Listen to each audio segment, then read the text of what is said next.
I check, I recheck, and I double check. Check, recheck, double check.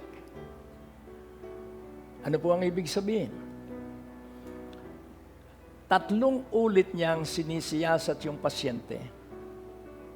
Kaya kailangan 3 ulit mo ring siyasatin yung krisis mo. At tingnan mo kung sa krisis mo saan ka mahina.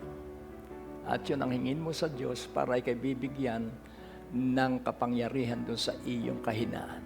At ang mga Kristiyanong nagtitiwala sa Diyos, laging masaya ang mukha kahit walang pera. Kaya maligaya sa kakapusan, ikaw ay tutustusan ng Diyos para makalaya ka sa kakapusan.